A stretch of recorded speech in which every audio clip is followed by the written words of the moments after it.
Back on the SportsMax zone after topping Group F in the semi-final round of the CONCACAF Women's World Cup qualifiers. Trinidad and Tobago, like their Caribbean neighbours, Jamaica and Haiti, have booked their spot in the final round of qualification for a chance to play at the 2023 Women's World Cup in Australia and New Zealand. The final round of the Confederations qualifying scheduled for the 4th to the 18th of July in Monterrey, Mexico. Kenwyne Jones' team, who were ranked 8th in CONCACAF and 73rd in the world, were placed at Monday night's draw alongside in Group B, Canada, Costa Rica and Panama. Group A has world number 1 and defending champions USA, Mexico, Jamaica and Haiti. The top 2 teams from each group will progress directly to the FIFA Women's World Cup, while the third place finishers will play in an inter-confederation playoff. Joining us now, head coach of TNT's women's team, Kenwyne Jones. Kenwyne, great to have you on the SportsMax zone. We had a long discussion yesterday with Vin Blaine, the coach of the Jamaica team, as they get ready for action. What's your plan between now and July to get TNT ready for Monterrey? Thank you, Lance, for having me. Good evening to all the viewers. Just like any other, going in to bringing the squad back together and ramping up our training regime, and of course being acclimatized to the elevation that is in Monterrey. We know how important that is. Of course, as it is set, Mexico is supposed to have the advantage, but at the same time, the technical staff, myself, the association, where we have already been in the planning phase of our team's preparation, and hopefully we'll get things done in a timely manner and get on to trying to qualify for the World Cup. Yeah, Kenwyne, you already say it, and it sounds so beautiful, Trinidad and Tobago qualifying for the World Cup. Your thoughts on Group B? Who do you think will be your biggest hurdle? Well, I think everyone is going to be our biggest hurdle. We have Canada in the group, who is a superpower in women's football in the world. Costa Rica is a very good team in CONCACAF, and Panama also. I think if we're being brutally honest, we're really happy with the group that we ended up in. I don't want to make mention of Group A, for the Jamaicans out there, because that will be tough. But at the same time, for us, we are going to take one game at a time, as we've been doing always, and prepare the team well for each match that we have to play. And as we talk about preparation, are there any upcoming camps for the ladies where you'd be able to, just do some fine-tuning and whatnot? Yes, we're in the process of planning that and getting those details solidified with the association. Of course, we still have players who are in college, and they're due to finish up at the end of the month and come back home to train. Our professional players are finishing, I think, in the first or the second week of May. So we'll have the team relatively, together before the tournament in a good time frame. And we are going to get down to the business of preparing for each match in that group stage. Like any other thing, you plan ahead what you can, and when the team gets together, we'll do the rest.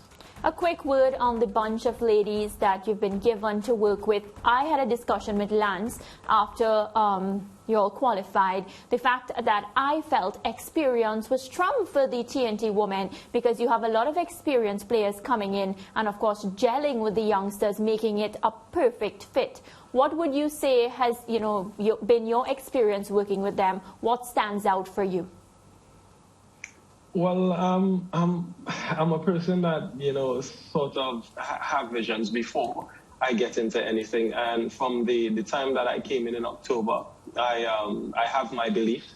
I know what it takes to create the right team environment and what it takes to get to those stages of qualification. We had to go through certain processes with the team, with players, with the association, because every camp that we had, every training session, there was something new to learn. And I think that we've been making great strides thus far. The team, I could not ask for a better bunch. In the future, in the near future, we're going to add, a few more players that I think would complete the group going into this tournament, that would help the competitive level rise. And, we are definitely going to go out there to try and qualify for the World Cup. I have no doubt that this team will perform at their best levels, because we will do everything off the field to help them get there. Yeah, Kenwyne, you just mentioned bringing in a few players to beef up the quality of your squad. I see where a couple of your experienced players have stepped away from international duty, including Kenya Cordner, who is the leading scorer in the Turkish league at the moment. I'm not sure why you're smiling. I haven't asked my question yet, Kenwyne. But is she likely to be back part of the setup, because she looks set to win the Golden Boot Award in the Turkish league with Fenerbahce? Well, first, let me say I'm genuinely happy for her and what she's doing with her club. Yaya was with us in the beginning, before the qualifiers, and then, as processes took place, she made a decision to step away.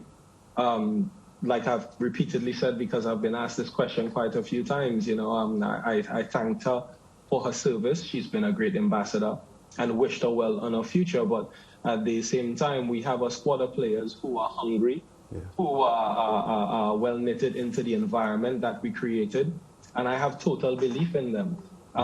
It's sad when a player, of course, of the quality does not want to represent or choose to stay away for whatever reason. But I'm not one to pander after that.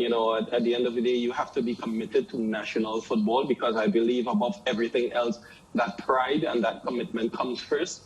And then, after you've done that and getting into the team, it's about having that team chemistry and within the camp, and being a part of that vehicle that is supposed to take us to our destination. So it's not about having experienced players or not. We do have experienced players in the squad. We have some middle-aged players according to sport in the squad, and we have some young players who we have to be able to mold as well for the future of Trinidad and Tobago's football. Yeah, don't want to dwell too much on that, Kenwyne, but you said as processes took place, she stepped away. That's very vague. What does that mean? Well, as a former player who have been in all sorts of environments, and now as a coach, I personally don't see a part of my character and my place to, detail that type of stuff. Yes. If anyone wants to ask Kenya the reason she stepped away, that is up to them. But for me, whatever decisions took place in the camp, for me, it stays in there. And the rest is left up to the rest of the world. We are going to go about our business as needs be. Yeah. All right, Kenwyne, it's a given that the Group A with the USA, Jamaica, Mexico, and Haiti is the tougher of the two groups. You alluded to that just now. But at the end of the day, Canada is the only team the USA is the only team ranked ahead of Canada in CONCACAF at the moment. You've got them. Costa Rica are number 4 in CONCACAF at the moment, higher than any other Caribbean team. So you do have a tough group, even though I think you would be happy that you didn't draw Group A. But the Group B that you're playing in is pretty stiff, isn't it? Oh, yes, 100%. I'm not under the illusion that the group is not tough. This is World Cup qualification. You have the best teams in the region that are going to be a part of this process. So we're not overconfident or thinking beforehand that we do have a chance. We are going to work for it. Like I said, I believe in my squad 100%, and I'm going to prepare and give them 100% of my effort to be able to prepare them well for the competition. On the day, anything can happen, whether you're playing the best or the worst in the world. Results can go either way.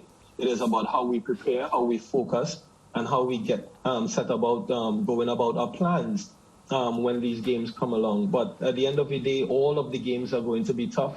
From 1 to 3 or 1 to 5, because 5 games will win you the cup, and 3 games, will get you to the top of the group, or 2 games as it is. But we're going to continue in our mantra of taking one step at a time. Yeah, well, we're just about out of time, but I have one more question for you. Canada will be your opening game. The toughest, well, on paper, your toughest assignment. Good or bad that your first assignment is against Canada? Whether or not, like I said before, all games are going to be tough, but I'm relishing playing Canada. They are number 6 in the world. It is a good test for our team, and it will definitely give them confidence to go out and perform well in the opening match. We will do everything to prepare for that match and to give the team the confidence to go out and play the football that we're practicing to play. And hopefully at the end of it, we have the right result. Kenwyne Jones, great talking to you, brother. And all the best as TNT's head coach heading to Monterrey, Mexico for Women's World Cup qualifying. Thank you very much for having me. Okay, Kenwyne Jones there. And Mariah, Kenwyne represented TNT well. Very well, and he's Yes. doing a great job as coach too. Yes. Top stuff. Top people come from TNT. I know that. You know, Right. I need no convincing of that. We go to break. I think Mariah is up with the next set of zone updates after this.